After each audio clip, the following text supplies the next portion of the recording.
वो नियम बना लिया गंगा स्नान करना और पिता की आज्ञा का पालन करना, नियम जप संध्या पूजन इत्यादि वेदों का पाठ करने लग गए महाराज।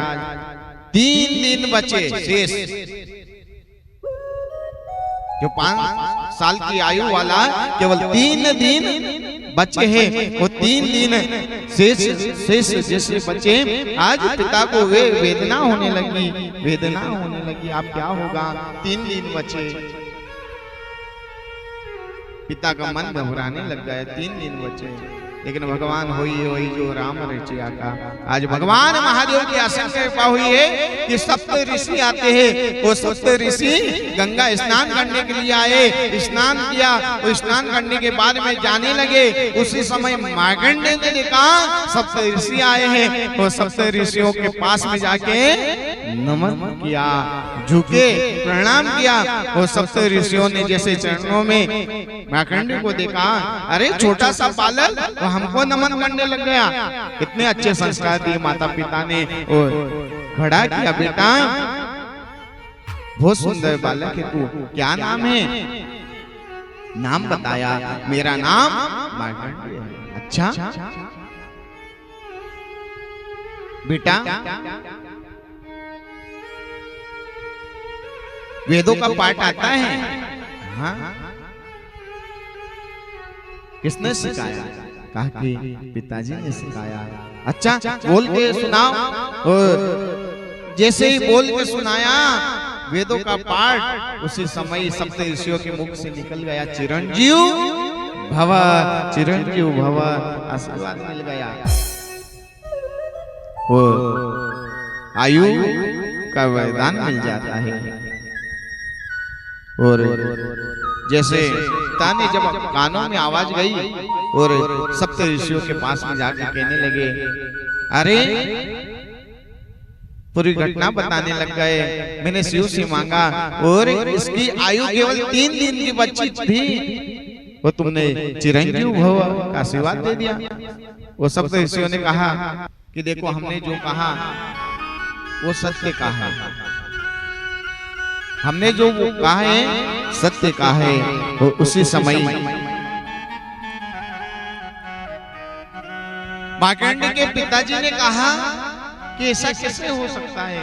भगवान भोलेनाथ ने तो 5 वर्ष की आयु के लिए वरदान दिया है, और तुमने तो उसी समय कहा, देखो एक काम करो, आपका बेटा हमें दे दो, आपका बेटा हमें दे दो। और बेटे को लेके आज पिताजी ने कहा, ऐसा भी तो मरने वाला है, क्यों ना दे दिया जाए। और कहा जाता है पिता और बेटे का मिलन होता है, और कहा बेटा कल्याण होगा तेरा, जा। और पिता का आशीर्वाद मिला है। और कहा जाता है कि 7 ऋषि मन में विचार करने लगे कि देखो, हमने आशीर्वाद तो दे दिया है, लेकिन ये कहीं झूठ ना निकल जाए, ये तो दुनिया वाले क्या कहेंगे कि 7 ऋषि भी झूठ बोलते हैं। हाँ, तो हम कहाँ चले? वो मन में विचार किया है, इसको कहाँ ले जाएं, कहाँ ले जाएं। वो मन में सबने कहा कि एक काम करो, हम चलेंगे वैकुंठ धाम, नारायण भगवान के पास में चलेंगे और इस बालक को भी ले चले। वो वैकुंठ धाम आते हैं, नारायण भगवान के समीप जाते हैं। 7 ऋषि आगे थे, सबने प्रणाम किया। 7 ऋषियों ने वो नारायण भगवान को जैसे प्रणाम किया, और वैसे ही बालक को भी आगे किया, जा तेरे लिए तो हम आए, आगे जा। उसी समय भगवान ने, नारायण ने मार्कंडेय को देखा और कहा, जा चिरंजीव भव। 7 ऋषियों के साथ साथ में इसको भी आशीर्वाद मिल गया। और जैसे आशीर्वाद मिला, उसी समय कहा गया, आज 7 ऋषि भी कहने लग गए, चलो अब मुसीबत हट गई, टेंशन दूर हुई हो माता का। हाँ, नारायण भगवान ने कहा, कैसा टेंशन, कैसी मुसीबत? तो फिर घटना बताने लग गए, अरे हम आए ना, हमने इनको चिरंजीव, जबकि इनकी आयु केवल 3 दिन बची हुई है। नारायण भगवान ने कहा 3 दिन बची हुई है। हाँ, अब क्या करना है? अब सभी नारायण भगवान ने विचार किया कि अब हमें कहीं नहीं जाना है, अब हम चलेंगे भूत भावन महादेव भगवान के चरणों में, वही इस संकट को हरण करेंगे। चलो हम सभी चले। नारायण भगवान को लेके सप्त ऋषि और मार्कंड को लेके कहाँ आ जाते हैं? भगवान भोलेनाथ के पास में। और भगवान भोलेनाथ जी के पास में जैसे आए, उस समय नारायण भगवान ने नमन किया। नारायण भगवान ने नमन करने के बाद में कहा जाता है सप्त ऋषियों ने नमन किया। वो ऐसे नारायण भगवान ने मार्कंडेय को आगे किया, वो कहा हाथ जोड़ के तू भी खड़ा हो जा। भगवान महादेव आके बंद थी, उसी समय कह दिया चिरंजीव भव।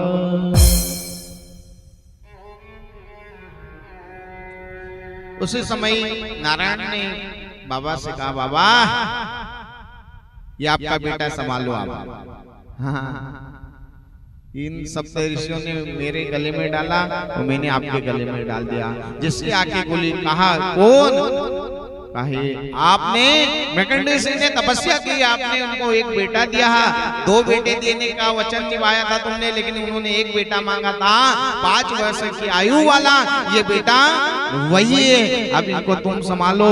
तुमने चिरंजीव भव का आशीर्वाद दिया। बाबा ने कहा ठीक है नारायण, यह हमें सौंप दिया, अब तुम सब अपने अपने लोग चली जाओ। सप्त ऋषि अपने लोग चले जाते, नारायण भगवान अपने वैकुंठ में आ जाते हैं। और आज बाबा ने पूछा क्यों मार्कंडेय, कुछ वेद का पाठ आता है? तो कहा बाबा आता है ना, तो सुनाओ। तो उस समय वेदों का पाठ बाबा को सुनाने लग गए। और बाबा ने कहा एक काम कर, तुझे एक मंत्र मैं भी देता हूँ जिसका नाम महामृत्युंजय है। तो उसी समय महामृत्युंजय का तो कहा बेटा अब एक दिन बचा है, तू एक काम कर, यहाँ से कहीं दूर जा।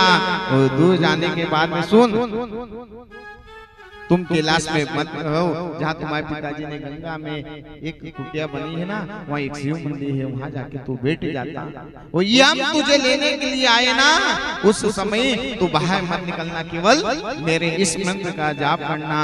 तो उसी समय बाकी मैं संभाल लूंगा।